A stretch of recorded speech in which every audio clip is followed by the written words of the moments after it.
నమస్తే welcome to Leo VD12 గా ఇప్పటిదాకా పేరొందిన కింగ్డమ్ సినిమా మన ముందుకు రాబోతుంది. అయితే విజయ్ దేవరకొండ గతంలో కొంత ఫ్లాపులతో ఏదైతే లైగర్ కావచ్చు అదేవిధంగా ఖుషి కొంత మేర పర్లేదనిపించుకున్న ఫ్యామిలీ స్టార్ మాత్రం కొంత నిరాశపరిచిందని చెప్పుకోవాలి. మొత్తానికి కింగ్డమ్ ఎలా ఉండబోతుంది ఏంటి అనే దానిపై ఈరోజు ట్రీజర్ అయితే రిలీజ్ అయింది. దాని గురించి మనతో పాటు సీనియర్ జర్నలిస్ట్ హేమసుందర్ గారు ఉన్నారు. వారిని అడిగి తెలుసుకుందాం. సార్ నమస్తే. నమస్తే అండి. సార్ VD12గా రాబోతున్నటువంటి సినిమా కింగ్డమ్గా పేరు వచ్చేసింది. మొత్తానికి ఈ సినిమా గురించి మీరు ఏం చెప్తారు? అంటే కింగ్డమ్ అంటే ఒక రాజ్యం. సాధారణంగా మనకి ఖుషి కానీ ఫ్యామిలీ స్టార్ అంటేనో ఆ హీరో మీద వచ్చిన టైటిల్ అంటే రాజు లేని రాజ్యం అనుకోవాలి. అంటే వాయిస్ ఓవర్లో జూనియర్ ఇంటర్ ఇచ్చిన వాయిస్ ఓవర్లో కొత్త రాజు వస్తాడు, ఈ రణభూమిని బద్దలు కొట్టుకుంటూ అంటూ కాలచక్రాన్ని బద్దలు కొట్టుకుంటూ అంటూ చెప్పిన ఆ వాయిస్ ఓవర్ ఏదైతే ఉందో దాన్ని బట్టి చూసుకుంటే అంటే రాజుగా ఇతను వచ్చినప్పుడు అంటే చూస్తే ఏంటంటే బ్యాక్గ్రౌండ్లో మనకి శవాలు కనిపిస్తుంది. సముద్రపోటున కొన్ని శవాలు స్టార్టింగ్ నుంచి కూడా చూసుకుంటే గెటప్లు చూసుకుంటే మిలిటెంట్ లాగా ఉన్నారు. అంటే సముద్ర తీర ప్రాంతంలో తమిళ ఏలం ఆ కథాంశం తీసుకున్నారా, ఆ బ్యాక్గ్రౌండ్ తీసుకున్నారా నా డౌట్ అయితే ఉంది. ఇది ఏ జానర్ మనం చెప్పలేని పరిస్థితి అయితే ఉంది. అంటే లవ్ స్టోరీనా లేకపోతే మిలిటెంట్ బ్యాక్ డ్రాపా, మరి రాజు అంటే ఈ రాజు ఏ రాజు, ఎవరికి రాజు, ఏ రాజ్యానికి రాజు అనేది, ఏ రాజ్యానికి రాజు అనేది అర్థం కాకుండా ఉంది. టైటిల్ మాత్రం కింగ్డమ్ అనేది కొత్త టైటిల్ అని చెప్పొచ్చు. అయితే మనం చూసుకుంటే ఇప్పటిదాకా వచ్చినటువంటి ఒక విజయ్ దేవరకొండ సినిమాలలో ఇది కొంచెం విభిన్నంగా కనిపిస్తుంది. ఏంటంటే మనకి ఒక డార్క్ షేడ్లలో కూడా ఒక KGF లెవెల్లో ఈ సినిమాకి సంబంధించి మనకు కొంచెం కలర్ కాంబినేషన్స్ కావచ్చు అవి చూస్తున్నాం. సో ఇప్పటిదాకా వచ్చినటువంటి విజయ్ దేవరకొండ సినిమాలకి ఇక్కడ దీనికి ఈ యొక్క వచ్చిన ట్రీజర్కి ఏంటి వ్యత్యాసం అంటే ఏం చెప్తారు? అంటే ఇది పక్కా మాస్ మసాలా సినిమా. ఇక్కడ ఏంటంటే డైరెక్టర్ గౌతమ్ చెన్నూరి ఎమోషనల్ బ్యాక్డ్రాప్లో సినిమాలు బాగా చేస్తాడు అతను. ఇప్పుడు Malli Raava cinema hit, Jersey cinema hit, జెర్సీని హిందీలో కూడా తీశారు, అక్కడ హిట్ అయిన సినిమా. మరి అట్లాంటి గౌతమ్ చెన్నూరి విజయ్ దేవరకొండ ఎలా చూపిస్తాడు అనేది ఒక డౌట్ అయితే ఉంది. స్టార్టింగ్లో 2023లోనే గౌతమ్ చెన్నూరి డైరెక్షన్లో రామ్ చరణ్ నటిస్తాడని చెప్పారు కాబట్టి ఆ సినిమా రాలా. అంటే అది రామ్ చరణ్ దగ్గర నుంచి విజయ్ దేవరకొండకి మారిందని అనుకోవాలి. ఆ సబ్జెక్టే ఇది అనుకోవాల్సి వస్తుంది. రామ్ చరణ్ చేయబోయే పాత్రనే విజయ్ దేవరకొండ చేశారు అనుకోవాల్సిన పరిస్థితి అయితే వచ్చింది. అంటే చేయలేదు కాబట్టి, రామ్ చరణ్ ఇప్పట్లో గౌతమ్ చెన్నూరితో సినిమా లేదు కాబట్టి అది. కాకపోతే ఇందులో హీరోయిన్ ఎవరు లేకపోతే విలన్ ఎవరు, ప్యాడింగ్ ఆర్టిస్టులు ఎవరు అవేమీ మనకు తెలియదు. కేవలం జూనియర్ ఎన్టీఆర్ వాయిస్ ఓవరు, అది కూడా ఈ వాయిస్ ఓవర్ టీజర్లో చివరిలో మాత్రమే మెరుపులా మెరిసి నువ్వు ఏవైనా చేస్తాను, అవసరమైతే తగలబెట్టేస్తాను, మొత్తం తగలబెట్టేస్తాను డైలాగ్తోనే చూపించారు. గెటప్ కూడా డిఫరెంట్గా ఉంది. అయితే విజయ్ దేవరకొండని ఎప్పుడు కూడా లవర్ బాయ్గా మనం మనం ఖచ్చితంగా ఈ గెటప్ని ఎలా చూడాలంటారు? ఎందుకంటే పూర్తిగా కుండుతో ఉన్నటువంటి ఒక పిక్సే మనకు కనిపిస్తున్నాయి. సో దీన్ని ఎలా చూడాలంటారు? నేను అనుకోవడం 2-3 షేడ్స్లో పాత్ర ఉండి ఉంటుంది, ఇంకో పాత్ర ఉండి ఉంటుంది ఏదన్నా కానీ. అది ఒక సస్పెన్స్గానే చూడాల్సి వస్తుంది. అంటే సితారా ఎంటర్టైన్మెంట్స్ వాళ్ళు చేస్తున్నారు కాబట్టి ఇందులో ఏదో కొత్తదనం ఉండే ఉంటుంది. లేకపోతే అనిరుద్ధ్ BGM కానీ మ్యూజిక్ కానీ దీనికి పెద్ద ఎసెట్. మరి అనిరుద్ధ్ మ్యూజిక్ అనేది ఈ సినిమా మనకి BGM పరంగా కూడా మనకు కనిపిస్తుంది. ఎలివేషన్ షాట్స్ కానీ అవన్నీ కూడా అద్భుతమైన ఎలివేషన్ షాట్స్. మే 30ని రిలీజ్ కాబోతున్నట్టుగా వాళ్ళు డేట్ కూడా ఇచ్చేశారు. కాబట్టి ట్రైలర్ వస్తే కానీ కథకు సంబంధించిన క్లూ మనకి దొరకదు. అదండి. అయితే సమ్మర్కి వచ్చి ఒక పెద్ద బిగ్ హిట్ కొట్టాలనుకుంటున్నట్టు విజయ్ దేవరకొండకి నిజంగా సమ్మర్ కలిసి వస్తుందా లేదా అంటే ఏం చెప్తారు? కలిసి అంటే ఎవరి చేతిలో లేదు. లైగర్ అంత ఫ్లాప్ అవుతుందని ఎవరు అనుకోవాలా. కాకపోతే దీన్ని పాన్ ఇండియా స్థాయిలో రిలీజ్ చేస్తున్నారు. ఇప్పుడు ఖుషి కానీ ఫ్యామిలీ స్టార్ కానీ, ఖుషి ఒక మాదిరిగా పర్లేదు అనిపించింది కానీ ఫ్యామిలీ స్టార్ మళ్ళీ నిరుత్సాహపరిచింది. ఇంకొకటి ఏంటంటే అసలు ఎప్పుడు హిట్లు వచ్చి ఉంటే ఈ పాటికి విజయ్ దేవరకొండ ఎక్కడో ఉండాల్సిన వ్యక్తి. ఎందుకంటే అర్జున్ రెడ్డి లాంటి హిట్ ఇచ్చిన తర్వాత అతని గ్రాఫ్ మళ్ళీ డౌన్ అయిపోయింది. మళ్ళీ ఒక మంచి హిట్ వస్తే ఆటోమేటిక్గా మారిపోద్ది. ఇప్పుడు 2011లో ఆయన కెరీర్ స్టార్ట్ చేసుకుంటే 2010లో స్టార్ట్ చేసుకుంటే 2024కి 12 సినిమాలు చేశాడు ఆయన.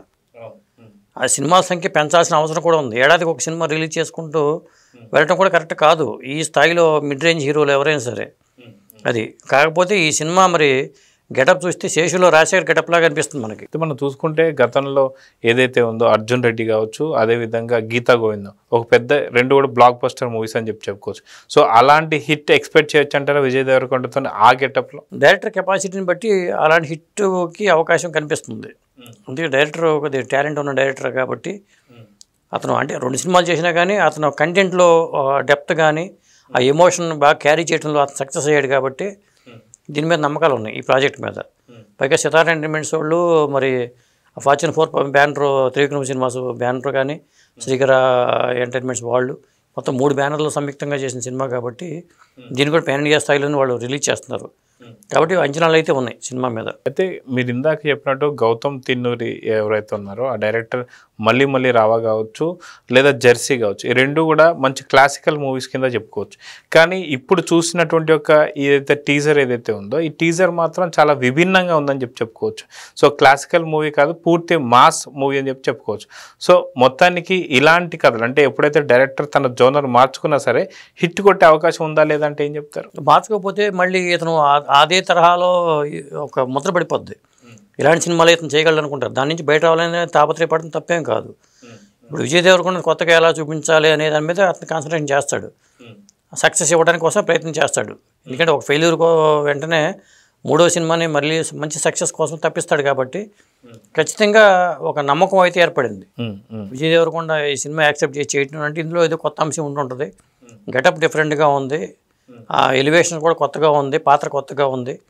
కాబట్టి పాటలు ఎన్ని ఉంటాయి దీంట్లో, మరి కథాంశపరంగా లవ్ ఎమోషన్స్ ఏమైనా ఉంటాయా, లేకపోతే ఓన్లీ మిలిటెంట్లో బ్యాక్ డ్రాప్లో ఉంటుందా సినిమా అనేది ట్రైలర్ వస్తే కానీ మనకి క్లారిటీ రాదు. సో మనం చూసాం ఇప్పటిదాకా ఉన్నటువంటి ఒక సినిమాలు ఏవైతే ఉన్నాయో విజయ్ దేవరకొండకి చాలా ఫ్యామిలీకి సంబంధించిన సినిమాలు కావచ్చు, లేదంటే కాలేజ్ ఓరియంటెడ్ కావచ్చు, ఇలాంటి సినిమాలు చూసాం. సో ఇప్పుడు విభిన్నమైన క్యారెక్టర్. సో తన కెరియర్కి ఎంతవరకు ఇది ఇంపార్టెంట్ మూవీ కింద మారబోతుంది? ఒకవేళ నిజంగా మంచి హిట్ కొడితే విజయ్ దేవరకొండ ఇంకా డిఫరెంట్ రోల్స్లో చూడొచ్చా లేదంటే ఏం చెప్తారు? చెప్పలేము. ఇప్పుడు తండేల్ సినిమాకి ఇంత పెద్ద హిట్ అవుతుందని నాగ చైతన్య కూడా ఎక్స్పెక్ట్ చేయలే. వాళ్ళు ఆశించారు, హిట్ రావాలని కోరుకున్నారు, హిట్ వచ్చింది. మొదట్లో మిక్సీ టాక్ వచ్చినా కానీ హిట్ రేంజ్కి వెళ్ళిపోయింది. ఇప్పుడు నాగ చైతన్యకి అంతకుముందు చూసుకుంటే మళ్ళీ కొంత ఫెయిల్యూర్స్ ఉన్నాయి కదా, అది ఎవరి చేతిలో లేదు. హిట్ ఫ్లాప్ అనేది ఎవరి చేతిలో లేదు. ప్రేక్షకులకు ఏది నచ్చితే దానికి పట్టం కడుతున్నారు. ఒక హిట్ వచ్చింది అనుకోండి మళ్ళీ కెరీర్ టర్న్ అయిపోతుంది ఆటోమేటిక్గా. కాకపోతే అర్జున్ రెడ్డి, గీతా గోవిందం లాంటి హిట్ విజయ్ దేవరకొండకి రావాల్సిన అవసరం అయితే ఉంది. ఇక్కడ అనిరుద్ధ్ రవిచంద్రన్కి హిట్ ఉంది, గౌతమ్ తిన్నూరికి హిట్ ఉంది. హిట్ లేనిది ఎవరికి అంటే విజయ్ దేవరకొండకి మాత్రమే. కాబట్టి అతనికి ఆ లోటు భర్తీ అయిపోతే ఆటోమేటిక్గా మళ్ళీ అతని కెరీర్ టర్న్ అయిపోద్ది, గ్రాఫ్ పెరిగిపోద్ది. నెక్స్ట్ VD 13 మీద దాని ఎఫెక్ట్ పడిపోతుంది. అయితే గత కొంతకాలంగా హిట్లు లేనటువంటి ఒక పరిస్థితుల్లో మనం విజయ్ దేవరకొండను చూసాం. సో అర్జున్ రెడ్డి లాంటి లేదంటే గీతా గోవిందం లాంటి బ్లాక్ బస్టర్లు ఇచ్చినటువంటి ఒక విజయ్ దేవరకొండకి ఇది ఒక మంచి హిట్ పడే అవకాశం ఉందంటే ఏం చెప్తారు? ఖచ్చితంగా హిట్ సినిమా లాగానే ఉంది. టైటిల్ పరంగా టైటిల్ బాగుంది, కింగ్డమ్ అనే టైటిల్. మరి ఆ టైటిల్కి తగ్గట్టుగా గెటప్ అంతా బాగుంది. అంటే ఆ ఒక్క గెటప్తోనే ఉంటుంది అనుకోవట్లేదు నేను. వేరే డిఫరెంట్ గెటప్స్ ఉండుంటాయి. అంటే అసలు ఎలాంటి జోనర్ సినిమా ఇది అనేది క్లారిటీ లేదు. ఒక చిన్న క్లూ ఇచ్చారు అంతే, కానీ ఎలాంటి జోనర్ అనేది క్లారిటీ రాలేదు. కాబట్టి ట్రైలర్ కోసం మనం వెయిట్ చేయాల్సింది తప్పితే ఇంకో మార్గం లేదు. సో చూద్దాం సార్, ఖచ్చితంగా కింగ్డమ్ ఒక మంచి హిట్ కొట్టాలని చెప్పి. ఇంకొకటి ఏంటంటే ఈ voice over, junior NTR voice over ఒప్పించడం దీనికి గొప్ప విషయం. ఆ వాయిస్ ఓవర్ అనేది ప్లస్ అవుతుంది. అలాగే తమిళకి వచ్చేసరికి సూర్య చెప్పారు, అలాగే హిందీ వెర్షన్కి వచ్చేసరికి రణబీర్ కపూర్ చెప్పారు. అంటే మరి అతను ముగ్గురు స్టార్ హీరోలు ఒప్పించి దీంట్లో వాళ్ళ వాయిస్తోనే ఈ సినిమా టీజర్ స్టార్ట్ అవడం అనేది గొప్ప విషయం. సో చూద్దాం సార్, ఖచ్చితంగా ఈ సినిమా మంచి హిట్ కొట్టాలని, విజయ్ దేవరకొండకి మంచి సక్సెస్ రావాలని కోరుకుందాం. నమస్తే.